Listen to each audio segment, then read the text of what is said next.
अच्छा जी, कल हमारी डिस्कशन सोर्सेज ऑफ फाइनेंस के एरिया में कोवेनेंट्स, डेट वर्सेस इक्विटी और टाइप्स ऑफ डिबेंचर में deep discount, zero coupon, euro bonds, ये जी हमने कल तक डिस्कस किए थे। कोई सवाल? यूरो बॉन्ड्स का सिंपल मीनिंग हमने पढ़ा था कि जब भी फॉरेन करेंसी में बॉन्ड इशू किए जाते हैं किसी कंट्री में, उसको यूरो बॉन्ड कहा जाता है, या in other words a bond denominated in a currency that is not native to the country where it is issue. Bond issue किया गया ऐसी करेंसी में जो कंट्री जिसमें इशू किया गया उसकी नेटिव करेंसी नहीं है, उसको यूरो बॉन्ड कहा जाता है। Euro dollar bond could be issued anywhere outside US. Dollar US के बाहर यूरो डॉलर कहलाएगा। येन जापान के बाहर यूरो येन कहलाएगा। स्टर्लिंग डिबेंचर यूके के बाहर यूरो स्टर्लिंग डिबेंचर कहलाएंगे। Euro dollar, euro yen, euro sterling, ये डिफरेंट टाइप्स के यूरो बॉन्ड्स हैं। फॉरेन करेंसी में किसी भी कंट्री में जो डिबेंचर इशू किया जाता है उसको हम यूरो बॉन्ड कहते हैं। जी, एनी क्वेश्चन कल के लेक्चर से? Cost of fund is also low in this case.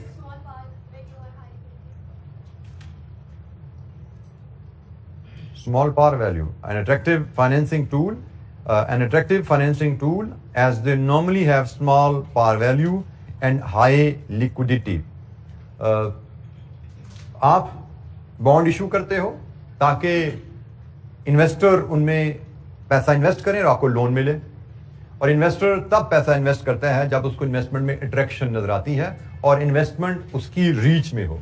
दो एडवांटेजेस यहां पे बताए गए हैं कि एक इनकी पार वैल्यू स्मॉल होती है। नॉर्मली हमने पढ़ा था डॉलर का बॉन्ड नॉर्मली $100 का एक बॉन्ड होता है, तो शायद जो यूरो बॉन्ड होगा उसकी नॉमिनल वैल्यू 100 के मुकाबले में कम होगी। तो जब नॉमिनल वैल्यू कीमत कम हो जाती है तो ग्राहक ज्यादा हो जाते हैं, मोर इन्वेस्टर्स विल बी अट्रैक्टेड, क्योंकि चीज सस्ती होगी। दूसरी चीज, जब चीज सस्ती हो गई और दूसरा इंटरनेशनली ट्रेड हो रही है तो उसकी लिक्विडिटी बढ़ जाती है। आप दुनिया के किसी भी मुल्क में बैठे हैं उसको खरीद भी सकते हैं, दुनिया के किसी भी मुल्क में बैठे हैं उसको बेच भी सकते हैं। तो इन्वेस्टर के लिए दोनों चीजें बड़ी अहम होती हैं कि जो वो चीज बाय कर रहा है वो एक्सेसिबल है और वो मार्केटेबल है। मार्केटेबिलिटी से उसको एज क्या मिलता है कि मुझे जब भी पैसे की जरूरत होगी मैं बड़ी आसानी से क्विकली अपना पैसा रियलाइज कर सकूंगा बेच के। तो ये इन्वेस्टमेंट के लिए एक तरह का अट्रैक्शन बन जाती है। जो पब्लिक है इस तरह के इंस्ट्रूमेंट में पैसा इन्वेस्ट करना पसंद करेगी जो लिक्विड होंगे। इसके ऊपर क्या ये रिस्ट्रिक्शन होती है कि जिस कंट्री की करेंसी हमारे यूरो बॉन्ड की करेंसी से मैच कर रही है सिर्फ वहां के नेटिव इन्वेस्टर ही इन्वेस्ट कर सकते हैं? नहीं बेटा, डॉलर है ना, डॉलर तो इंटरनेशनल करेंसी है। डॉलर आपको पाकिस्तान में भी आपके पास हो सकते हैं, डॉलर आपके पास दुनिया के किसी मुल्क में भी हो सकते हैं। तो नॉर्मली जो यूरो बॉन्ड होते हैं वो इंटरनेशनल करेंसीज में इशू किए जाते हैं ताकि पूरी दुनिया से इन्वेस्टर्स उनमें पार्टिसिपेट कर सके। डॉलर तो पूरी दुनिया के लोगों की एक्सेस में होते हैं, पाकिस्तान की एक्सेस में भी है, दुबई के लोगों की एक्सेस में भी है, उनके भी डॉलर अकाउंट चल रहे होते हैं। तो इंटरनेशनल करेंसीज नॉर्मली यूज की जाएंगी।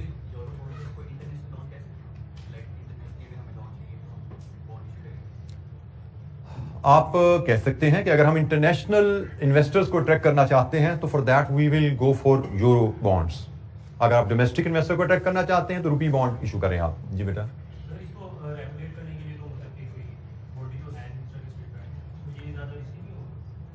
बेटा इसमें डेफिनेटली कोई कंट्री की रेगुलेशन तो इसमें नहीं होती, लेकिन जिस कंट्री में ये इशू किया जा रहा होता है वहां पे SECP securities and exchange commission तो होती है। स्टेट बैंक तो उसको रेगुलेट नहीं कर रहा, लेकिन कुछ रेगुलेटरी अथॉरिटीज और तो होती हैं क्योंकि उन्होंने जो कंप्लायंस तो इंश्योर करनी है। क्योंकि बहरहाल पब्लिक ने पैसा देना है तो पब्लिक किसी भी हवाई चीज में तो पैसा नहीं डालती जब तक कोई ना कोई रेगुलेटर उसके पीछे खड़ा ना हो, किसी न किसी रेगुलेटर की तरफ से उसको वेट ना किया जा रहा हो कि ये बैंक ठीक है, ये कंपनी ठीक है, ये प्रोजेक्ट ठीक है। कोई ना कोई वेटिंग तो चाहिए होती है, तो कोई ना कोई रेगुलेटर तो इन्वॉल्व होगा। स्टेट बैंक जैसा स्ट्रिक्ट रेगुलेटर नहीं होगा, लेकिन कोई ना कोई रेगुलेटर जरूर इन्वॉल्व होगा।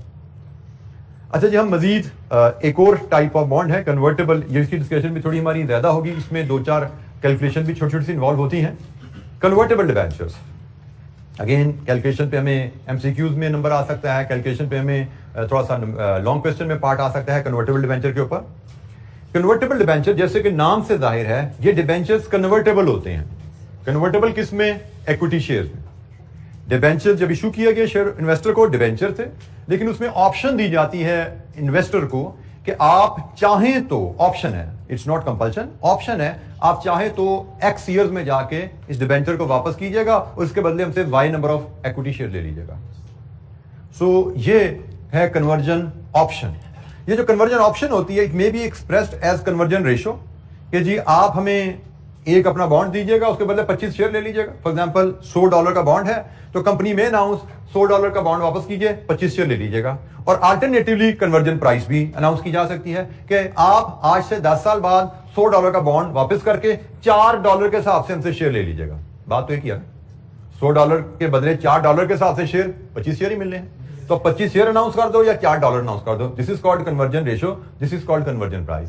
सो at the time of issue debenture investor को ऑप्शन दी जाती है कि अगर आप हमसे ये डिबेंचर खरीदेंगे तो आफ्टर एक्स ईयर, 10 साल बाद से आप इस डिबेंचर को हमें वापस करके उसके बदले हमसे इक्विटी शेयर्स ले सकते हैं एक्स नंबर, या वाई प्राइस पे आप हमसे अपने डिबेंचर को इक्विटी शेयर में कन्वर्ट करवा सकते हैं। और अगर डिबेंचर होल्डर कन्वर्जन डेट पे कन्वर्जन नहीं कराएगा, debentures will be redeemed on the redemption date. बस ये बताया जाता है ये 10 साल बाद आप चाहें तो रिडीम करवा लीजिएगा से 2032 में, अगर 2032 में कन्वर्ट करा लीजिएगा। अगर आपने 2032 में कन्वर्ट ना कराया तो 2034 में हम रिडीम कर देंगे। यह ऑप्शन इस तरह अनाउंस की जाती है जब कन्वर्टेबल डिबेंचर इशू किए जाते हैं, तो इस स्टेटमेंट के साथ इशू किए जाते हैं कि भाई इस साल में कन्वर्जन की ऑप्शन होगी, तो जो तो कन्वर्ट कराना चाहें वो करवा लें, जो नहीं करवाएंगे उनको हम अगले साल या उससे 1 साल बाद हम रिडीम कर देंगे। सो ऑप्शन है, कन्वर्जन की एक्सरसाइज होगी तो ठीक है, नहीं हुई तो रिडीम हो जाएगा बॉन्ड। अच्छा, ये तो कन्वर्टेबल डिबेंचर का बेसिक मैकेनिज्म हो गया। कन्वर्जन ऑप्शन इसमें क्या होती है, कन्वर्जन रेशियो है, कन्वर्जन प्राइस का कॉन्सेप्ट है। If not converted debenture will be redeemed, ये भी बात होगी। अच्छा, कन्वर्टेबल डिबेंचर से रिलेटेड कुछ मजीद terms. Conversion value of a convertible debenture. एक नॉर्मल डिबेंचर में उसकी नॉमिनल वैल्यू या फेस वैल्यू या पार वैल्यू होती है, और एक नॉर्मल डिबेंचर में उसकी मार्केट वैल्यू भी होती है अगर डिबेंचर लिस्टेड है। मार्केट वैल्यू ऑफ डिबेंचर पे हमारी बात हो चुकी है। कन्वर्टेबल डिबेंचर की 3 वैल्यूज होती हैं, एक उसकी नॉमिनल वैल्यू, पार वैल्यू या फेस वैल्यू होगी, एक उसकी भी मार्केट वैल्यू होगी, लेकिन कन्वर्टेबल डिबेंचर की एक कन्वर्जन वैल्यू भी होती है। तो conversion value of a convertible debenture क्या है? It is the current value of the shares into which a debenture is convertible. For example, हमने $100 का डिबेंचर, नॉमिनल वैल्यू का डिबेंचर इशू किया, which is convertible into 20 ordinary shares. If at the time of issuance the debenture, at the time of issuance of debenture share price is 4, then conversion value of the debenture is 20 into 4, 80. आप debenture issue कर रहे हो $100 nominal value का, तो nominal value तो 100 है, लेकिन conversion value क्या होती है? ये डिबेंचर जिन शेयर्स में कन्वर्टेबल है उनकी आज की मार्केट प्राइस, मार्केट वैल्यू क्या है? $4, 20 शेयर में कन्वर्टेबल है, इंटू 4, 80। अच्छा, कन्वर्जन वैल्यू के बारे में ये याद रखना है, ये स्टैटिक नहीं होती, ये बदलती रहती है। फॉर एग्जाम्पल, आपने जब डिबेंचर इशू किया था 4 into 20 उसकी वैल्यू 80 थी, लेकिन अगर कुछ दिनों बाद डिबेंचर शेयर प्राइस मार्केट में 4 शेयर या 2 पे चली जाती है, तो कन्वर्जन वैल्यू 4.2 into 20, 84 पे चलेगी। So conversion value of the debenture static चीज नहीं है, बदलती रहेगी। नॉमिनल वैल्यू स्टैटिक है, $100 कांस्टेंट ठप्पा लगा हुआ है, $100 है। मार्केट वैल्यू भी डिबेंचर की स्टैटिक नहीं होती, वो भी मार्केट में इंटरेस्ट रेट स्टेट बैंक ऊपर करे नीचे करे, मार्केट वैल्यू ऑफ डिबेंचर बदल जाएगी। सिमिलरली कन्वर्जन वैल्यू भी स्टैटिक नहीं है, मार्केट में शेयर की प्राइस बदलेगी तो डिबेंचर की कन्वर्जन वैल्यू बदल जाएगी, क्योंकि नंबर ऑफ डिबेंचर तो लॉक है। कभी 20 शेयर्स में इस डिबेंचर ने कन्वर्ट होने जाके कल, लेकिन ये 20 शेयर आज कितने के हैं? 80 के। ये 20 शेयर कुछ दिनों बाद कितने के हो गए हैं? 84 के। कन्वर्जन वैल्यू बदल गई। So this is conversion value of a convertible debenture. Convertible debentures के साथ एक और टर्म होती है कन्वर्जन प्रीमियम। कन्वर्जन प्रीमियम की simple calculation, market value of the bond minus conversion value. अच्छा, यहां पे एक असूल याद रखिए, जब डिबेंचर इशू किया जाता है, जब डिबेंचर इशू किया जाता है तो उस वक्त नॉमिनल वैल्यू और मार्केट वैल्यू बराबर होते हैं। डिबेंचर की वैल्यू कब हिलती है? जब सब्सीक्वेंटली स्टेट बैंक मार्केट में इंटरेस्ट रेट बदल दे। जब आपने डिबेंचर इशू किया तो स्टेट बैंक के रेट्स के मुताबिक इशू किया ना, तो भाई जब तक स्टेट बैंक रेट नहीं बदलता आपकी मार्केट वैल्यू नॉमिनल वैल्यू के बराबर रहती है। जैसे ही स्टेट बैंक रेट बढ़ाएगा आपके डिबेंचर की वैल्यू नॉमिनल वैल्यू से नीचे आ जाएगी, और अगर आपके इशू करने के बाद स्टेट बैंक ने इंटरेस्ट रेट गिरा दिए तो आपके डिबेंचर की वैल्यू नॉमिनल वैल्यू से ऊपर चली जाती है। ये रिलेशनशिप में पड़ा हुआ है। तो at the time of issue nominal value market value बराबर है। तो जब इश्यू किया डिबेंचर आपने $100 नॉमिनल वैल्यू थी जो कि मार्केट वैल्यू के बराबर है, माइनस उस वक्त उसकी कन्वर्जन वैल्यू 80 थी, हमने जैसे पिछली स्लाइड पे कैलकुलेट की। तो at the time of issue हम कहते हैं कन्वर्जन प्रीमियम $20 है। और सब्सिक्वेंटली जिस तरह कन्वर्जन वैल्यू बदलती है मार्केट वैल्यू भी बदलती है, कन्वर्जन प्रीमियम भी बदल जाता है। आगे चल के स्टेट बैंक ने इंटरेस्ट रेट गिरा दिए, आपका बॉन्ड 100 से 108 पे चला गया। आगे चल के मार्केट में शेयर की प्राइस ₹4 से बदल के 4.2 या 2.2 की लिखी नजर आ रही है यहां पे, तो बहरहाल 4.2 पे चलेगी। This seems to be typo, हमने पिछली स्लाइड में डिस्कस किया था। 4.2 पे चलेगी अगर प्राइस, तो कन्वर्जन वैल्यू 84 पे चली जाती है। तो रिजल्टेंटली मार्केट वैल्यू भी बदल गई, कन्वर्जन वैल्यू भी बदल गई, कन्वर्जन प्रीमियम भी बदल गया। कन्वर्जन प्रीमियम भी स्टैटिक नहीं है, इन दोनों में से कोई भी वैल्यू, कोई एक भी वैल्यू बदलती है तो कन्वर्जन प्रीमियम बदल जाता है। तो ये जनाब कुछ छोटी सी कैलकुलेशन थी कन्वर्टेबल बॉन्ड से रिलेटेड, एक कन्वर्जन वैल्यू और एक कन्वर्जन प्रीमियम।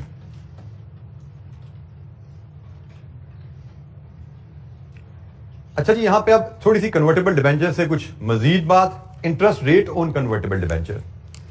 कन्वर्टेबल डिबेंचर में कन्वर्जन ऑप्शन क्यों दी जाती है, उसमें मल्टीपल उसकी रीजंस हैं, लेकिन मेन एक रीजन जो जहन में रहती है कि शेयर डिबेंचर होल्डर्स को हम ऑप्शन दे रहे हैं कि आप X ईयर्स के बाद हमसे डिबेंचर के बदले Y नंबर ऑफ शेयर ले लीजिएगा।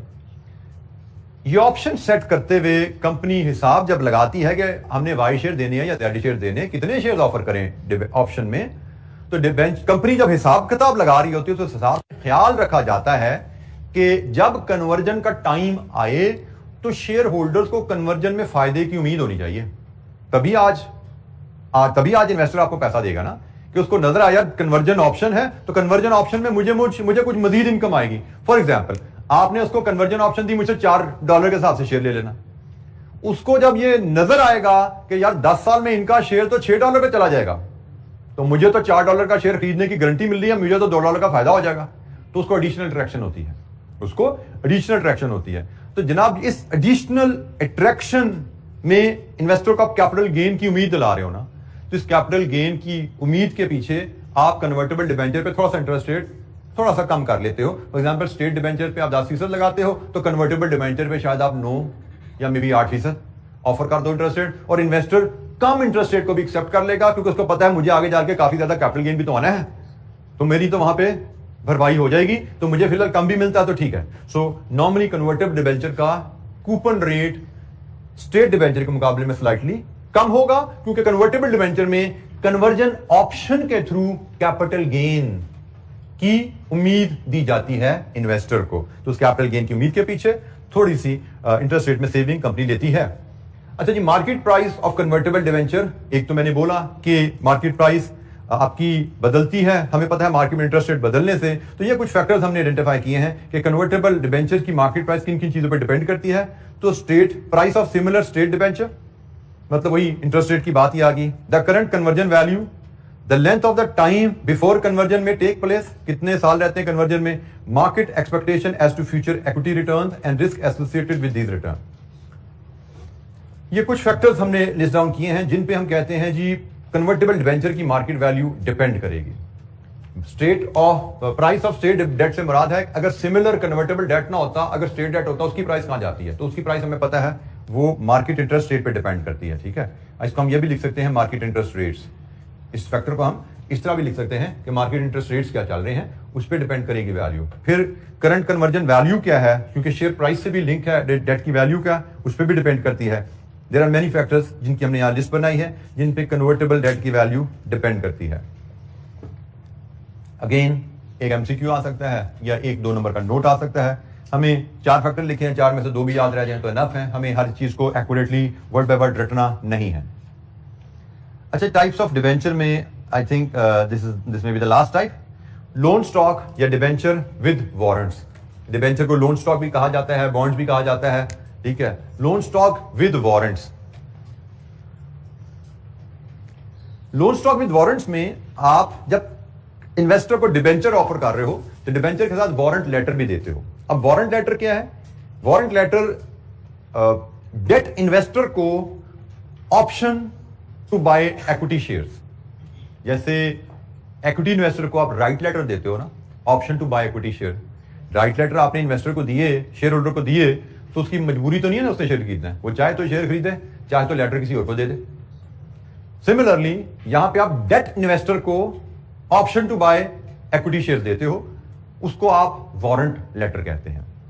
अब नॉर्मली ये वारंट लेटर में भी अभी नहीं कहा जाता कि अभी शेयर खरीदो, कहते हैं अभी तो आप हमें डेट दो, लेकिन आप हमें अगर डेट देते हो तो आज से 5 साल बाद हमारे 100 शेयर आप 3 रुपए के हिसाब से खरीद लेना। ये लेटर दे दिया जाएगा साहब कि भाई आप हमारा डेट लेते हो तो हम आपको 3 साल बाद अपने शेयर 3 रुपए पे ऑफर कर रहे हैं।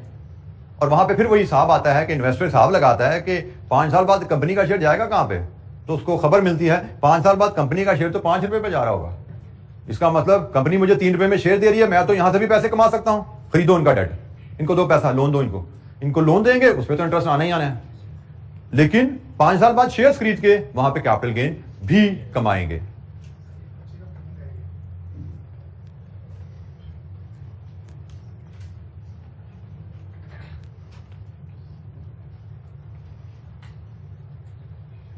तो वारंट में ऑप्शन दी जाती है इन्वेस्टर को कि आप ड्यू डेट पे एक्स अमाउंट जमा करके हमसे वाई शेयर ले लेना।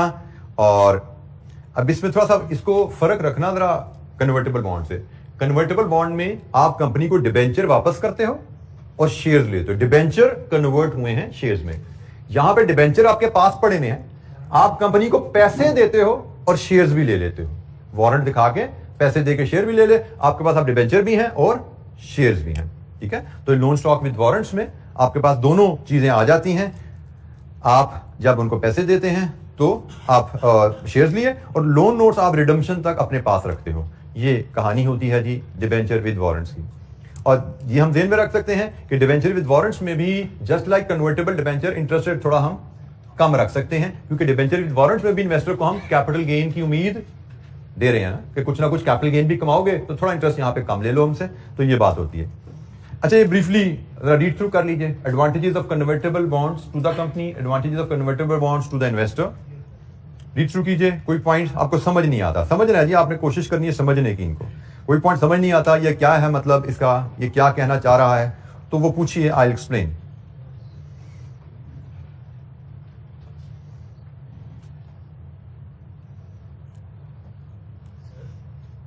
जी,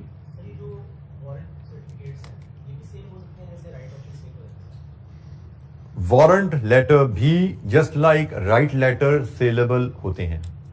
यस,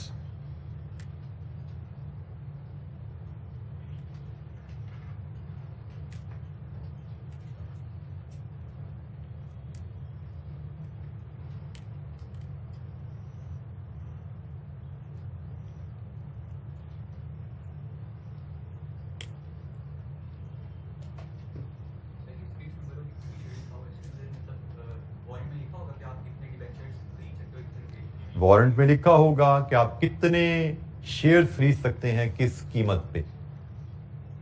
हर डिवेंचर सर्टिफिकेट का साथ एक स्पेसिफिक नंबर ऑफ शेयर्स का वारंट मिलेगा कि जी आप हमसे 5,000 रुपए का एक सर्टिफिकेट खरीदेंगे तो 100 शेयर का वारंट आपको मिलेगा। 2 सर्टिफिकेट खरीदेंगे तो 2 वारंट मिल जाएंगे 100 शेयर्स के।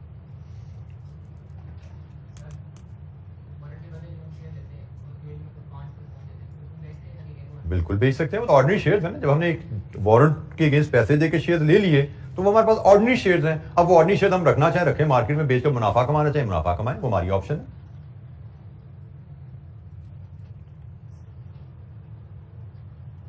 ये टर्म यहां पे यूज की गई है कन्वर्टेबल डिबेंचर के रेफरेंस से सेल्फ लिक्विडेटिंग।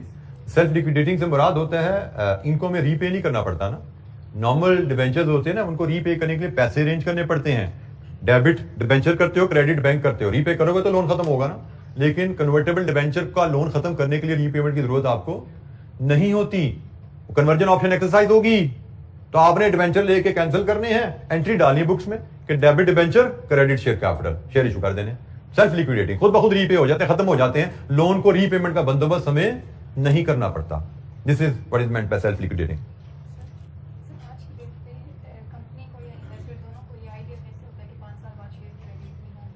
आज की तारीख में 5 साल बाद शेयर कितने का होगा, ये अंदाज़ा कैसे होता है, इसका अंदाज़ा, इसका नॉलेज आप BFD में इंशाअल्लाह पढ़ेंगे। बिजनेस वैल्यूएशन, शेयर वैल्यूएशन, एक शेयर के वैल्यू किन फैक्टर्स पे डिपेंड करती है, शेयर की वैल्यू कैसे फोरकास्ट की जा सकती है अंदाज़ा करने के। There are models, we need some information जिनको लेके डिफरेंट मॉडल्स की मदद से हम प्रिडिक्ट कर सकते हैं शेयर की value. We will learn something about that in BFD इंशाअल्लाह।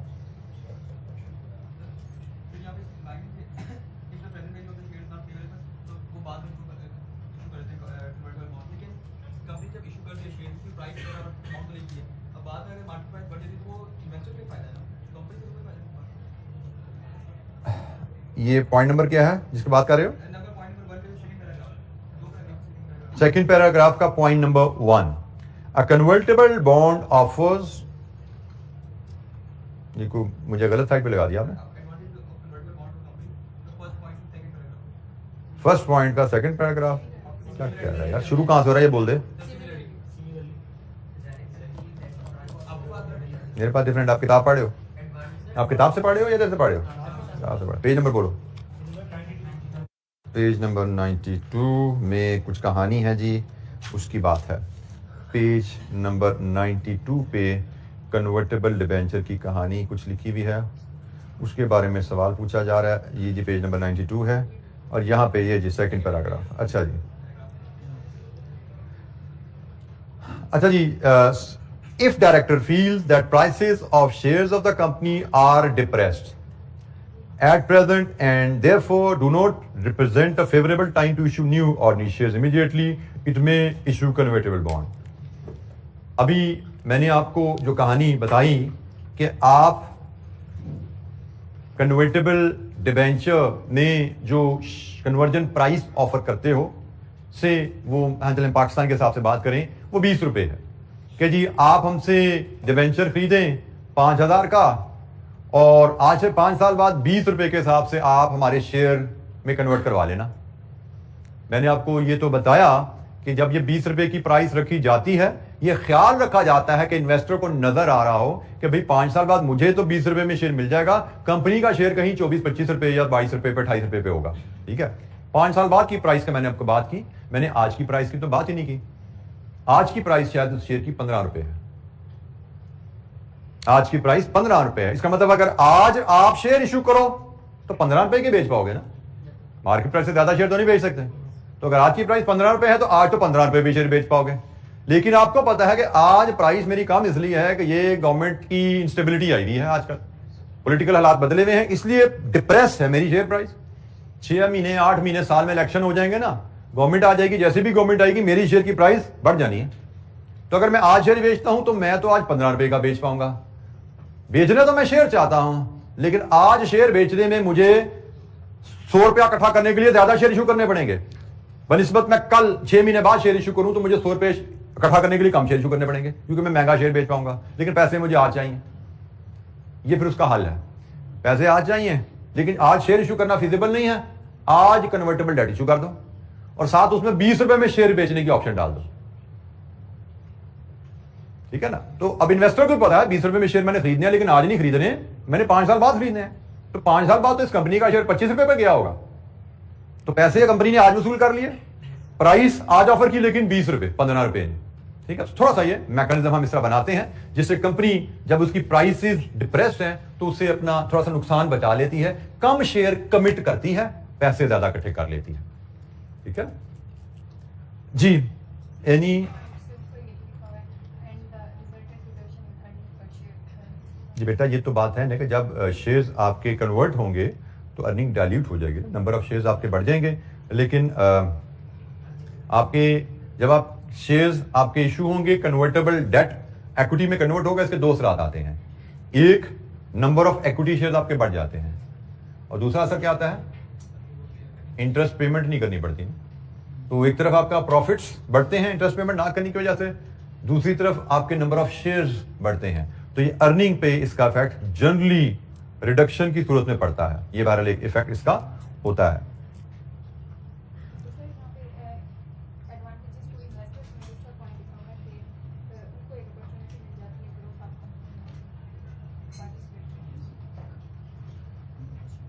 Advantage number 2, Investor get an opportunity to participate in the growth of the company. Growth of the company may you only participate when you become owner of the company. Debenture holder, they are not participants in the growth of the company. Company grow करेगी, उनकी return तो fix रहती है ना date investor की. Company की growth से आप तभी फायदा उठाते हो जब आप इक्विटी इन्वेस्टर हो. तो कन्वर्टेबल बॉन्ड में इन्वेस्ट करके डेट इन्वेस्टर के पास ऑप्शन आती है कंपनी का इक्विटी इन्वेस्टर बनने की, उसके ग्रोथ से फायदा उठाने की. अच्छा, ये कन्वर्टेबल बॉन्ड्स के कुछ ड्रॉबैक्स हैं कंपनी के लिए और इन्वेस्टर के लिए. क्विकली इनको भी गो थ्रू कर लीजिए. इनमें कोई पॉइंट आपको लगता है एक्सप्लेनेशन चाहिए, मैं फिर बता दूं. Understanding is required, rote learning is not the objective.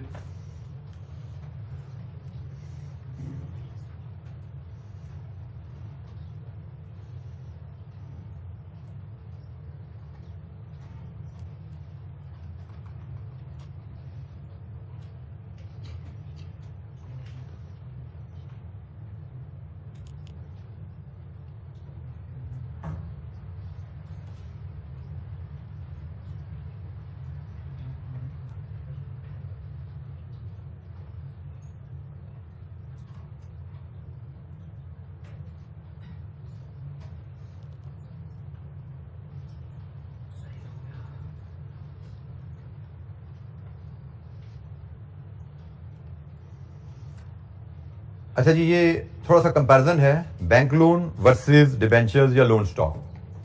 हमने पढ़ा था कि हमने लॉन्ग टर्म लोन लेना हो, दो ऑप्शन होती हैं. बैंक से भी लोन ले सकते हैं, पब्लिक से भी लोन ले सकते हैं थ्रू डिबेंचर या लोन स्टॉक. ये कंपैरिजन है इनका. हम डिफरेंट एंगल से इन दोनों को कंपेयर कर सकते हैं. एक फ्लेक्सिबिलिटी का फीचर है.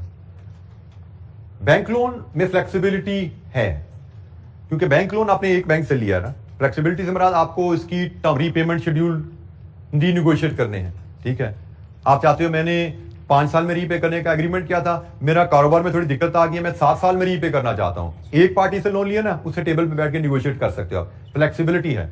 लेकिन पब्लिक से लोन लिया है तो पब्लिक तो लाखों लोगों ने आपको पैसे दिए, लाखों लोगों से तो आप टर्म रिवाइज नहीं कर सकते.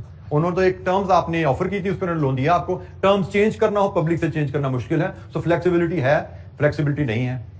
कॉन्फिडेंशियलिटी है क्योंकि you are dealing with the bank, you only share your information with the bank.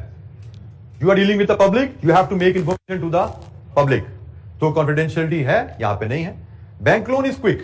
एक पार्टी बैंक से लोन लेना है, टेबल पे बैठे निगोशिएट किया, प्रोसेस इज क्विक. पब्लिक से लोन लेना है तो प्रोसेस इज जरा अबिट स्लो क्योंकि आपको स्टॉक चेंजेस से अप्रूवल लेनी पड़ती है, आपको बैंकों से अरेंजमेंट करनी पड़ती है कलेक्शन की, फिर कोई ऑफर लेटर बनाना पड़ेगा, पब्लिक अखबार में इश्तिहार देंगे, पैसे आएंगे. So it's a long process जिससे बाद पैसे मिलते हैं. Issue cost low. Issue cost क्या होती है जी? Cost of arranging finance. एक है कॉस्ट ऑफ फाइनेंस, पैसा आएगा तो उसको इस्तेमाल करने की रिटर्न देना, वो कॉस्ट ऑफ फाइनेंस होती है. इशू कॉस्ट होती है कॉस्ट ऑफ अरेंजिंग फाइनेंस. पैसा आएगा, उसके उसमें कितने पैसे लग रहे हैं. तो बैंक से पैसा अरेंज करना, बैंक की फीस कम है लोन अप्रूव करने की. पब्लिक से पैसा अरेंज करना, उसमें स्टॉक चेंजेस की अप्रूवल भी है, अखबारों में इश्तिहार भी है, बैंकों की फीसें भी हैं. Issue cost is high. ये हमने आईपीओ में ये बात की हुई है. आईपीओ और इंट्रोडक्शन का डिफरेंस, जब आईपीओ और प्लेसिंग का फर्क जब समझ रहे थे वहां पे हमने ये बात की थी. तो ये वही बात है, आईपीओ है और ये एक बैंक से लोन है, ये पब्लिक से लोन है, ये बैंक से लोन है, फर्क है. रिस्ट्रिक्शन, रिस्ट्रिक्शन यहां पे बैंक जरा ज्यादा लगा सकता है. जो आप बैंक से निगोशिएट करते हो, बैंक आपके सामने है, वो खुद रिस्ट्रिक्शन डिक्टेट कर सकता है. पब्लिक से जब आप लोन लेते हो तो पब्लिक नहीं रिस्ट्रिक्शन डिक्टेट करती, आप खुद पब्लिक के पास जाते हो, जी मैं इन शराइत पे आपसे लोन मांग रहा हूं. शराइत आपने खुद लिखी होती है ना, तो आप अपने हिसाब से सूटेबल लेस रिस्ट्रिक्टिव शराइत लिखते हो. यहां पे शराइत बैंक बताता है, ये शराइत है, इन पे मैं लोन दूंगा. फर्क है. फाइनेंशियल इंफॉर्मेशन यहां पे अगेन सिर्फ बैंक के पास जानी है, आपको रेगुलरली सबमिट करनी है. Public may not demand such information क्योंकि ये कोवेनेंट में ही आता है ना, सबमिशन ऑफ फाइनेंशियल इंफॉर्मेशन. तो आप कोवेनेंट में इस इंफॉर्मेशन को स्किप कर सकते हो. अगर आपको लगता है कि you don't want to share information with the public, आप इस कोवेनेंट को स्किप कर सकते हो. लेकिन बैंक आपसे मांगेगा ही मांगेगा. आपको financial information, management accounts information उनसे share, budgets, management account share करने पड़ेंगे आपको उनसे. सो ये कंपैरिजन है दोनों टाइप्स ऑफ लोन्स का. दोनों लॉन्ग टर्म लोन्स हैं, बैंक से भी ले सकते हैं, पब्लिक लोन भी ले सकते हैं. दोनों का कंपैरिजन हमने 6 पॉइंट्स पे देखा जी. बेटा finance cost is something different. कि आपको लोन किस इंटरेस्ट रेट पे मिलेगा, उसके फैक्टर्स कुछ और है. आप बैंक से लोन ले रहे हो, आप पब्लिक से लोन ले रहे हो, फाइनेंस कॉस्ट में बी द सेम. हम यहाँ पे इशू कॉस्ट ऑफ फाइनेंस की बात कर रहे हैं, फाइनेंस को अरेंज करने की, लोन को अरेंज करने के खर्चे की बात कर रहे हैं। सर अगर हम फाइनेंस कॉस्ट को कंपैरिजन में दिखाते हैं तो फिर बैंक में हाई कर देते हैं और लोन बेटा मैंने एक जुमला बोला, शायद आपने सुना नहीं। मैंने कहा finance cost may be same in both cases, क्योंकि फाइनेंस कॉस्ट किन फैक्टर्स पे डिपेंडेंट है, अभी आपने वो फैक्टर्स नहीं डिस्कस किए। हमारा अगला चैप्टर है कॉस्ट ऑफ फाइनेंस के ऊपर, ठीक है, उसमें कुछ हम बात करेंगे कॉस्ट ऑफ फाइनेंस किन फैक्टर्स पे डिपेंड करती है। बट मैंने जो भी फैक्टर्स हैं उनकी बेस पे एक जुमला बोल दिया for your knowledge, cost of finance may be same. यहां से लोन लो, यहां से लोन लो, दोनों पे इंटरेस्टेड हो सकता है 10% ही मिले आपको, ठीक हो गया। लेकिन cost of issue cost is something different, क्योंकि वो इशू कॉस्ट प्रोसेस की कॉस्ट है कि पैसा किस प्रोसेस से हमारे पास आएगा। तो वो प्रोसेस यहां पे चूंकि क्विक है ना, एक बैंक इन्वॉल्व है तो प्रोसेस भी क्विक है, खर्चा भी कम लग रहा है। यहां पे प्रोसेस लेंथी है, डिफरेंट रेगुलेटर्स इन्वॉल्व हो जाएंगे, डिफरेंट पार्टीज इन्वॉल्व हो जाएंगे, तो यहां पे टाइम भी लगना है और खर्चा भी लगना है। लेकिन एक तो पैसा आपके पास पहुंच जाए, इंटरेस्ट रेट दोनों में 10% ही हो सकता हो, ठीक है। सर फाइनेंस कॉस्ट में इंटरेस्ट रेट सेम हो सकता है और फैक्टर भी इंटरलिंक होंगे, लेकिन जब हमें दोनों से सेम मिल रहा है तो फिर हम उधर पब्लिक से पैसा लेने की इतनी बेटा ये बाकी भी भाई हमने बातें कुछ की हैं, इनकी कोई वैल्यू नहीं आपकी नजर में। मैंने 6 पॉइंट बोले थे, तू एक पॉइंट पर चिपक गया तो चिपक ही गया, सही नहीं गया तो मनवा के छोड़ना है तूने मुझे, सब्र कर ले बेटा। ये बाकी भी हमने पॉइंट्स बोले हैं कि भाई ये भी स्पीड भी है, स्पीड के लिए भी आप इस तरफ आ सकते हो, मतलब आप स्पीड के आप इसके लिए आ सकते हो। यहाँ पे मैंने क्या यहाँ बोला, इधर एक चीज यहाँ से और लिंक कर सकते हो, ये बैंक से पैसा है, ये पब्लिक से पैसा है। एक बैंक आपको कितना पैसा दे देगा, लिमिट है। पब्लिक से पैसा लेना है, ज्यादा पैसा लेना हो तो पब्लिक के पास जाते हैं, बात की थी ना इंट्रोडक्शन और प्रेसिंग में, ज्यादा पैसा लेना हो तभी आप ये अफोर्ड करते हो, कम पैसा लेना है तो आपको जाना ही यहां पे जाइए। तो there are many advantages for this procedure, इसके अपने फायदे हैं, इसके अपने फायदे हैं। आप देखोगे आपको सूट क्या करता है, उसके हिसाब से आप चलते हैं।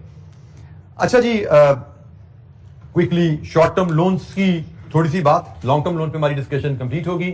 शॉर्ट टर्म लोन में एक ओवरड्राफ्ट है जी, इस पे मैं बहुत डिटेल में नहीं आऊंगा। ओवरड्राफ्ट की टर्म से आप सब लोग फेमिलियर हैं, ये क्या होता है, इसका वेरी ब्रीफ फीचर्स यहां पे लिखे हुए हमारे पास, ये आप जस्ट सिंपल रीडिंग असाइनमेंट है।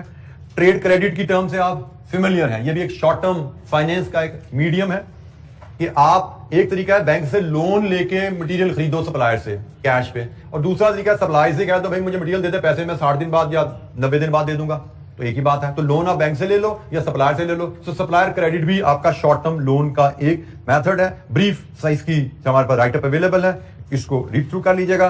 जरा लीजिंग पे बात कीजिए, लीजिंग के बारे में क्या जानते हैं आप लोग, पढ़ा हुआ लीजिंग को, किस स्टैंडर्ड में कहां पढ़ा था, किस सब्जेक्ट में पढ़ा था, R1 R2 में तो सारे बच्चे R2 पढ़ चुके हैं, इसका मतलब है कोई है ऐसा बच्चा जिसको लीजिंग का नहीं पता क्या होता है, कौन नहीं पढ़ा, हाँ अकेली हो यहाँ पे जिसने R2 नहीं पढ़ा या लीजिंग नहीं पढ़ी, R2 नहीं पढ़ा। बहरहाल जी लीजिंग के बारे में हमारे यहाँ पे बहुत ज्यादा नहीं है, R2 में तो आपने बहुत ज्यादा पढ़ा होगा, हमारे लिए यहाँ पे बड़ा ब्रीफ से इसका इंट्रोडक्शन है। लीजिंग के बारे में हमें पता होना चाहिए कि किसी एक एसेट का ओनर रेंटल के अगेंस्ट किसी दूसरे को यूज का राइट दे, दिस इज कॉल्ड लीजिंग। और लीजिंग में हमने दो तरह की लीजेस पे बात की हुई है, एक ऑपरेटिंग लीज, एक फाइनेंस लीज। मैं सिंपल वर्ड में बताऊं, ऑपरेटिंग लीज किसी एसेट को किराए पे देना, ये ऑपरेटिंग लीज है। गाड़ी आप एक दिन के लिए किराए पे दे दो, गाड़ी आप एक हफ्ते के लिए किराए पे दो, आप इवन रक्षा किराए पे ले दो, this is operating lease. Short period के लिए किसी एसेट को हायर पे लेना, दिस इज ऑपरेटिंग लीज। और फाइनेंस लीज क्या है, किसी एसेट को किस्तों में खरीदना। सिंपल अल्फाज में ये याद रखो, किसी एसेट को किस्तों में खरीदना है तो उसके लिए फाइनेंस लीज का एग्रीमेंट होता है। किस्तों में खरीदना है तो 4 या 5 साल या 3 साल डिपेंडिंग एसेट की लाइफ कितनी होती है, इतना बड़ा एग्रीमेंट होगा, और आप किस्तों में over the agreement period amount cost of the asset पे करते हो। ऑपरेटिंग लीज 1 दिन 2 दिन 4 दिन के लिए एसेट लिया और वापस किया। जनरली बेसिक अंडरस्टैंडिंग इन दोनों टर्म्स में ये है। इन दोनों का कंपैरिजन हमसे अगर पूछे जी फाइनेंस लीज और ऑपरेटिंग लीज को कंपेयर कीजिए, तो ये जिनके कंपैरिजन के पॉइंट्स हैं। पहला कंपैरिजन में लीज पीरियड का आता है। ऑपरेटिंग लीज शॉर्ट पीरियड के लिए होती है, less than the useful life. Useful life asset की गाड़ी है फॉर एग्जांपल, गाड़ी की लाइफ 5 साल 8 10 साल होती है ना, लेकिन ऑपरेटिंग लीज 1 दिन के लिए किराए पे ली, 5 दिन के लिए ट्रिप पे जाना किराए पे ली, 10 दिन के लिए किराए पे ली, दिस इज ऑपरेटिंग लीज। महीने के लिए ली। गाड़ियां अक्सर कॉर्पोरेट एंटिटीज को गेस्ट आ जाए, गेस्ट के लिए जितनी देर के लिए गेस्ट आया गाड़ी किराए पे ले लेते हैं, तो that is operating lease, lesser period. Finance lease में जनरली आपका जो पीरियड ऑफ द लीज होता है वो एसेट की यूजफुल लाइफ के बराबर होगा। लाइक कार का लीज है तो मे बी 5 साल 7 साल का लीज पीरियड हो सकता है। लेसर का बिजनेस, लेसर कौन है, जो एसेट लीज पे देता है। ऑपरेटिंग लीज के केस में लेसर का बिजनेस है रेंटल का या सेल परचेज का। ऑपरेटिंग लीज के केस में लेसर, ऑपरेटिंग लीज कौन करता है? वो लेसर जो एसेट की बाइंग सेलिंग में इन्वॉल्व है, ठीक है, या एसेट की रेंटल में इन्वॉल्व है। लेकिन फाइनेंस लीज का लेसर फाइनेंशियल इंस्टीट्यूट या बैंक होता है, उसका काम एसेट की खरीदो फरोख्त नहीं है। ऑपरेटिंग लीज लेनी है तो आप उसके पास जाओ जो एसेट की खरीदो फरोख्त करता है। फाइनेंस लीज लेनी है तो उसके पास जाओ जो लेंडिंग का बिजनेस करता है, बैंक के पास जाओगे आप। Risk and rewards relating to asset, तो जनाब फाइनेंस ऑपरेटिंग लीज में risk and reward ownership asset की, और अगर एसेट में कोई वैल्यू में कोई उतार चढ़ाव को तोड़ बांध होती है, उसका रिस्पॉन्सिबल, उसका नफा नुकसान जाता है लेसर को, क्योंकि एसेट लेसर का है। फाइनेंस में एसेट बेसिकली लेसी का ही हो जाता है, क्योंकि लेसर ने लेसी के लिए खरीदा है। यहां पे एसेट, ऑपरेटिंग लीज में एसेट लेसर ने लेसी के लिए नहीं खरीदा। कार रेंट किराए पे देने वाले ने गाड़ियां खरीद कर रखी हुई हैं, आप किराए पे जाओगे आपको दे देगा, ये जाएगा इसको दे देगा। लेकिन बैंक ने गाड़ी खरीद के खड़ी नहीं की होती, मैं जाऊंगा तो मेरे लिए मेरी रिक्वायरमेंट के मुताबिक मॉडल की गाड़ी खरीद के मुझे देते हैं। सो रिस्क एंड रिवॉर्ड्स मेरे हैं, क्योंकि गाड़ी ने कल को मेरे ही हो जाना है, तो गाड़ी में कोई ऊंच नीच होती है, उसकी वैल्यू में कमी बेशी आती है, वो सारे रिस्क एंड रिवॉर्ड्स मेरे हैं, लेसी को ट्रांसफर हो जाते हैं। मेंटेनेंस ऑपरेटिंग लीज में लेसर करवाता है, फाइनेंस लीज में लेसी करवाता है। Cancellation operating lease easily cancellable है, finance lease generally non cancellable होती है, या अगर कैंसिल करोगे तो पेनल्टी पड़ेगी। और वजह इसकी वही है कि भाई ऑपरेटिंग लीज में एसेट मेरे लिए नहीं खरीदा गया, तो मैं कैंसिल भी करूंगा तो लेसर को कोई नुकसान नहीं खास हुआ। पर यहां पे एसेट मेरे लिए खरीदा गया है, मैं कैंसिल करके बैंक को गाड़ी वापस करूंगा तो बैंक को तो नुकसान हो जाएगा। वो गाड़ी, चली हुई गाड़ी मार्केट में बेचेगा तो उसका तो गाड़ी की खरीदो, वो उसका कारोबार ही नहीं है, उसको नुकसान होगा, इसलिए इसको रिस्ट्रिक्ट किया जाता है, नॉन कैंसिलेबल है। और ये in substance operating lease short term rental है, और finance lease purchase of an asset on instalment है। ये जी फाइनेंस लीज और ऑपरेटिंग लीज पे ब्रीफ हमारा कंपैरिजन आ गया, और ये हम यूज करते हैं, जैसे मैंने कहा, तब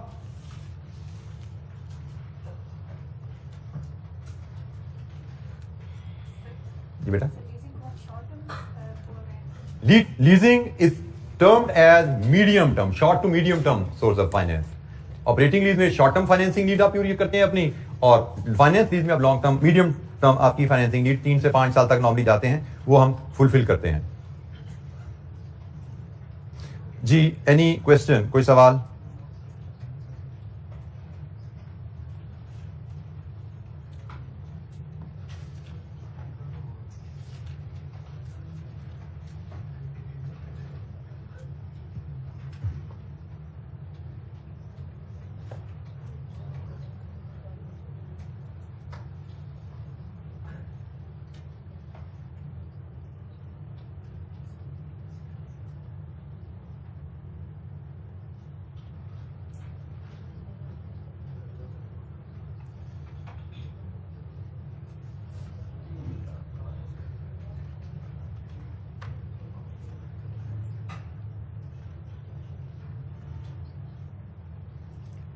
अच्छा जी, मजीद कुछ इंस्ट्रूमेंट्स की हमें मजीद कुछ इन्वेस्टमेंट के या फाइनेंस रेज करने के इंस्ट्रूमेंट का जिक्र किया गया है। ये जो इंस्ट्रूमेंट है ये प्राइमरली फाइनेंशियल इंस्टीट्यूशन यूज करते हैं, मतलब बैंकों ने फाइनेंस रेज करना है तो वो किस इंस्ट्रूमेंट की मदद से करेंगे। अभी तक हमने कंपनीज ने फाइनेंस रेज करने हमको डिस्कस किया, लेकिन अगर कभी बैंक को फाइनेंस रेज करने की जरूरत पड़ी है तो वो फाइनेंस कैसे रेज करता है। तो बैंक के फाइनेंस रेज करने के लिए 2 इंस्ट्रूमेंट नॉर्मली यूज किए जाते हैं। एक सर्टिफिकेट ऑफ डिपॉजिट है, bank certificate of deposit issue करता है पब्लिक को, और public certificate of deposit bank से बाय करके बैंक को पैसा दे देते हैं। सर्टिफिकेट डिपॉजिट या सीडीज कहा जाता है। यूजुअली ये शॉर्ट टर्म के लिए होते हैं, डिपॉजिटर को इशू किए गए हैं, और certain fixed amount of interest brief period के लिए दिए जाते हैं। सीडीज निगोशिएबल भी हैं और ट्रेडेड भी हैं सीडी मार्केट में। मैंने एक सीडी खरीदा जिसकी मैच्योरिटी 1 महीने की है, मुझे 10 दिन बाद पैसे की जरूरत पड़ गई, मैं उसको ट्रेड भी कर सकता हूं, उसको मैं बेच भी सकता हूं बैंक के थ्रू। बैंक मुझसे बाय करके किसी और इन्वेस्टर को दे देगा, बैंक रीपे मैच्योरिटी पे ही करता है, ठीक है। सो जिसको इमीडिएट कैश की जरूरत है वो सीडी को मार्केट में इमीडिएटली भी बेच सकता है। So certificate of deposit normally commercial banks इसको यूज करते हैं फाइनेंस रेज करने के लिए डिपॉजिटर्स को इशू करके। एक और बैंक के पास जो टूल होता है फाइनेंस रेज करने के लिए, दैट इज ट्रेजरी बिल्स। ये ट्रेजरी बिल्स नॉर्मली गवर्नमेंट या सेंट्रल बैंक इशू करता है, गवर्नमेंट कह लीजिए या हमारे केस में एसपीपी कह लीजिए, ये ट्रेजरी बिल्स इशू करते हैं।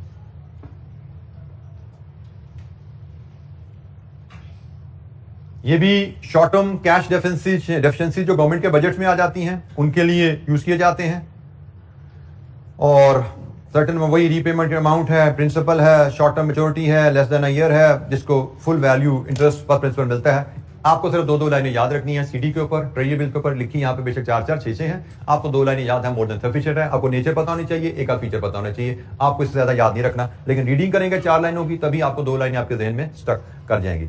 अच्छा जी, फिलहाल हमारी डिस्कशन यहाँ पे मुझे लगता है कि कल हमारा प्लान है जी, हमारा जो टेस्ट हुआ था लास्ट, या असेसमेंट थी, उसकी असेसमेंट या टेस्ट किसकी क्या हुआ था आखिरी हमारा असेसमेंट की डिस्कशन हमारी ड्यू है जी। सो कल हम इंशाअल्लाह असेसमेंट की डिस्कशन करेंगे, और इस चैप्टर में हमारी डिस्कशन में जो 2 एरियाज रह गए हैं, एक इस्लामिक फाइनेंस, ये सीए के सिलेबस में नई चीज है जो शामिल की गई है, तो इस्लामिक फाइनेंस और थोड़ा सा मजीद कुछ अदर सोर्स ऑफ फाइनेंस पे डिस्कशन है। तो मुझे लगता है कि शायद कल तो नहीं, लेकिन नेक्स्ट वीक जब हम थर्सडे को मिलेंगे तो थर्सडे को इस चैप्टर को हम कंप्लीट कर रहे होंगे, और नेक्स्ट वीक से हम नेक्स्ट चैप्टर पे भी बात शुरू करेंगे जो कॉस्ट ऑफ कैपिटल का हमारा चैप्टर है। ठीक है जी, तो आज के लिए इतना ही, बाकी इंशाल्लाह नेक्स्ट कल मुलाकात होगी जिसमें हम असेसमेंट को डिस्कस करेंगे और आगे डिस्कशन को कैरी करेंगे। और याद रखिएगा, डिस्कशन हम करेंगे असेसमेंट की, और डिस्कशन का मतलब है कि आप लोग क्वेश्चन को पढ़ के अपने एफर्ट के साथ आएंगे, and you will come up with the issues कि हमें इस क्वेश्चन में ये चैलेंजेस आए, हमें क्या करना चाहिए था, तो we will have the discussion. ठीक है जी, थैंक यू, अस्सलाम वालेकुम।